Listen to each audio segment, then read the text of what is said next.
People will take separation agreements offline and they'll fill in the blanks, and then they think that's okay, and they don't understand what it is they're signing. They don't understand it. They'll just assume that the law is a certain way and they'll act in accordance, and it's not. If you had known what the law was, you could have been much better off than what you did based on your decision.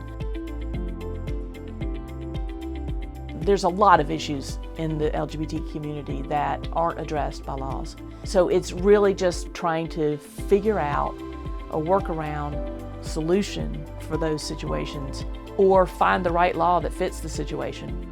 We have recognition of same-sex marriages. If they've been married, it's the same, but they may be married now, but how long have they been married legally? Because normally, if, let's say, someone comes in, a heterosexual couple, and they've been married 20 years, we have this process. But with the LGBT community, they'll come in, they've been married for 2, but they've been together for 20. How are you going to handle that, right? So the law says, well, we're only going to split the property for the 2 years, and everything else, there's no law for it. It really depends on the length of the marriage. If they have children, if it's a female couple, one of them probably gave birth, and it was probably her egg, but not necessarily. It could have been the other person's egg, and then they transferred it into the one who gave birth. And then if it's a male and male couple whose sperm was used for the child, did the other parent adopt the child? Again, establishing parentage. That's probably the biggest thing with the LGBT community in terms of children. And then length of marriage is the big thing with titling property and things like that.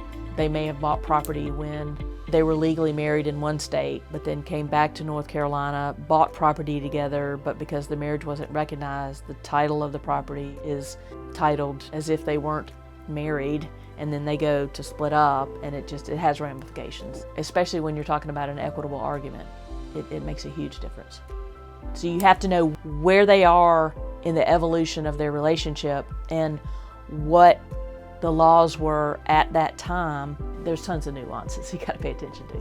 There's a lot of education involved in educating other attorneys and judges in terms of this is how these relationships have been handled and how they've been seen by the parties. I'm part of a national organization called Family Law Institute. It's a faction of the LGBT bar, national bar.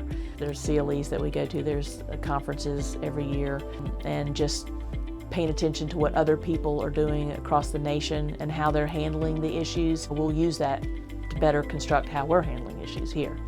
And I understand the dynamics of the relationships in the community. I know what they're going through. I know what they've been through. I understand what they're saying when they say, I'm married, when they're not married. I've lived it. Divorces are not fill in the blank. Families aren't fill in the blank. Every family is different. Every separation is different. The provisions that you need are tailored to your situation.